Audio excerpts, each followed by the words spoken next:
Bienvenidas y bienvenidos a este nuevo episodio en Tribu. Ya por estos días será nuestra reunión de parque que hacemos cada mes. Esas reuniones están dirigidas a compartir experiencias y también hablamos acerca de un tema específico. Y esta vez lo haremos sobre disciplina positiva. Es por eso que este episodio lo quiero dedicar un poco a hacer una introducción. Y aprovechando, te digo que si estás en Guadalajara, escríbeme en redes para darte información sobre nuestra salida de parque en Tribu. Mi formación incluye varias certificaciones sobre disciplina positiva, y este es un concepto que tiene de todo un poco según cómo se aplique. Si una persona intenta seguir la disciplina positiva como un manual, lo único que se logrará es que se convierta en una estrategia conductista más. Recordemos que no hay un manual para criar. Cada niña o niño son diferentes y nosotras también.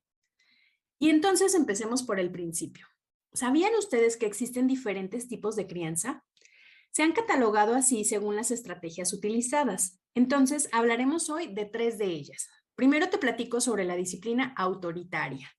Es aquella que está basada en el control excesivo. Se caracteriza con reglas estrictas, una organización vertical en donde hay jerarquías en el respeto, orden sin libertad, cero opciones. Las amenazas y los castigos son representativos de este tipo de crianza. Hay explicaciones del tipo, porque lo digo yo y aquí yo soy la que mando. Luego está la crianza permisiva. Se caracteriza por la poca claridad en las reglas y en los límites. Los cuidadores con esta dinámica evitan confrontaciones con las hijas y los hijos. No hay un rol definido de autoridad ni de responsabilidad. Existe mucha libertad y poco orden. Es negligente y con poca o nula supervisión. Paquito, no rompas eso, mi amor, Paquito. Ay, mi amor, ya lo rompiste. Paquito, por favor. Mira, nada más, ya se rompió. Ven, vamos a comprar otro. En ambas opciones hay resultados. Muchas mamás y papás ejercen este tipo de crianza. Yo no diré si esto es bueno o malo. Al final, todas estamos experimentando un poco en este camino. A mí a veces se me sale lo autoritario o lo permisivo según el caso, porque encontrar el equilibrio que supone la crianza es complicado. Sin embargo, sí podemos detectar algunas cosas que son sin duda red flags en estos estilos. En la crianza autoritaria, por ejemplo, se desconocen totalmente los derechos de niñas, niños y adolescentes. Es una crianza basada en el miedo a equivocarse, está expuesta a recibir agresiones como nalgadas o cualquier tipo de violencia física, pero no solo eso, también está orientada al poder, es decir, que las y los adultos tengamos el poder sobre las infancias. Y esto vulnera totalmente los derechos. Además que nuestras infancias interiorizan que se requiere una fuente externa de control, o sea, no hay autodisciplina. Hace unos días estuve trabajando con infancias en una escuela con metodología muy tradicional, muy. Algunas niñas y niños me platicaron sobre los métodos de disciplina que abordaban ahí, cosas como amenazas y castigos. El punto es que cuando yo llego con otro enfoque en donde no utilizo estas estrategias, las niñas y niños no sabían regularse. La maestra titular entonces me dijo, si no les dices que les vas a quitar el recreo, no se van a sentar. Esta anécdota refleja exactamente el punto. Si bien es cierto que mamás y papás somos responsables de la formación y conducta de nuestras infancias, también es cierto que somos responsables de lo que hay adentro, es decir, de sus emociones, de sus vínculos y de su autoestima. La crianza autoritaria fomenta que las infancias vean el mundo como un lugar hostil, eso sí, hasta que sean adultas o hasta que encuentren a alguien de menor edad o talla para vulnerar. La crianza autoritaria carece mucho de explicaciones y de formación de conciencia. Por otro lado está la crianza permisiva. Las red flag aquí serían, como decía antes, que haya una ausencia de normas y límites. Esto en ningún caso puede llevar a buen puerto, puesto que dejamos a nuestras infancias sin ningún tipo de faro o de contención. Todas las personas estamos orientadas a la búsqueda del placer. Si veo un chocolate en la mesa de mi vecina y me gusta el chocolate, me encantaría comérmelo, pero no lo hago, porque hay normas y límites acerca de esto. Las infancias están aprendiendo acerca de cómo contener estas conductas, y es por eso que es necesario que las adultas y adultos a cargo podamos ayudarles a regular. Y si tengo muchas ganas de comer chocolate, igual puedo decirle a mi vecina que si me lo regala. La crianza permisiva está alineada más con la desorganización. Muchas mamás y papás que estamos intentando hacer algo diferente de cómo fuimos criados, caemos en este lado. Pero acá realmente no estamos trabajando en brindarles habilidades de vida a nuestras hijas e hijos. no nos estamos orientando en un enfoque de soluciones que sea respetuoso para nuestras infancias y para su comunidad. Es decir, no les permitimos el sentido de pertenencia e importancia. Cuando hablo de pertenencia e importancia, me refiero a cómo las infancias y realmente las personas adultas también se reconocen como parte de un grupo o comunidad, que su conducta tiene impacto en esa sociedad. Será cada niña o niño quien vaya interpretando y decidiendo de qué forma puede impactar. Pero la necesidad de pertenecer y de ser importantes es porque sin duda somos seres sociales. Si tu estilo de crianza es autoritario o permisivo, puedes hacerte esta pregunta. ¿Qué habilidades de vida le estoy dejando a mi hija o hijo? Ahora, quiero dejar en claro que por sí solos los conceptos de autoritaria o permisiva no son un error. El problema que yo veo radica en las formas en las que vulneramos los derechos de las infancias y de la comunidad en la que habitan. La autoridad tiene una característica fundamental e importante, la firmeza. La permisividad también tiene una característica, la amabilidad. Pero estos conceptos por sí solos no nos llevan a ningún lado. Sin embargo, cuando los podemos alinear a un estilo de crianza, puede tener un efecto mucho más positivo para todos y todas las involucradas. ¿A qué se refiere esto? En disciplina positiva hablamos de ser firmes y amables, con la I en mayúscula para que se entienda bien. Alinear estos dos conceptos nos da la posibilidad de establecer límites claros, asertivos y ser respetuosa y amable con las estrategias. Muchas veces cuando estamos en este camino empezamos a brincar de la amabilidad a la firmeza según nuestro estado de ánimo, lo que muchas veces deriva en la culpa. Y esto es claramente desorganizante y además muy poco funcional. A veces gritamos y castigamos porque el estrés parental está a tope y al siguiente momento eliminamos el castigo y vamos por una nieve para calmar la culpa por haber gritado. Que conste que no hago juicios acerca de esto. Todas estamos caminando este mismo recorrido y el estrés parental no es poca cosa. El trabajo, la carga mental, la necesidad económica, las actividades de casa y externas, los tiempos, el tráfico, etc. Nada de esto contribuye a la salud mental de las familias, pero esa es otra historia. Lo que quiero explicar acá es que cuando logramos un equilibrio en estas prácticas, todo fluye mucho mejor, pero esto requiere de mucho trabajo personal como mamás y papás, justamente para trabajar ese estrés al que constantemente estamos expuestas y, por supuesto, sanar nuestras propias heridas. A veces nos vemos a nosotras mismas reflejadas en esa niña o niño de 3, 5 u 8 años. Nuestra niña interior nos cuestiona, llora o se enoja también. Y a veces es esa misma niña la que le responde a nuestras hijas e hijos. La disciplina positiva busca que aprendamos a reconocer en las conductas de las infancias el motivador para pertenecer y ser importante. Un niño mal portado es un niño desalentado. Y que conste que estoy poniendo entre comillas el mal portado. Esto también está hablado desde el adultocentrismo. ¿Mal para quién? Pero bueno, ustedes me entienden. Cuando hablamos del desaliento, hablamos justo de la motivación.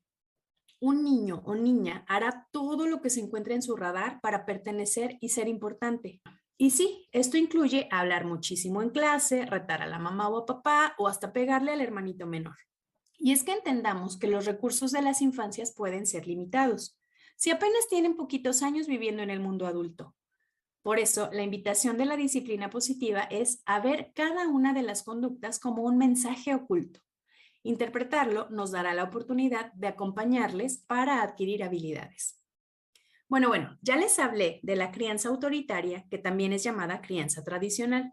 Les hablé de la crianza permisiva y les cuento entonces sobre la crianza respetuosa. Aquí encontramos sobre todo el respeto a los derechos de niños, niñas y adolescentes.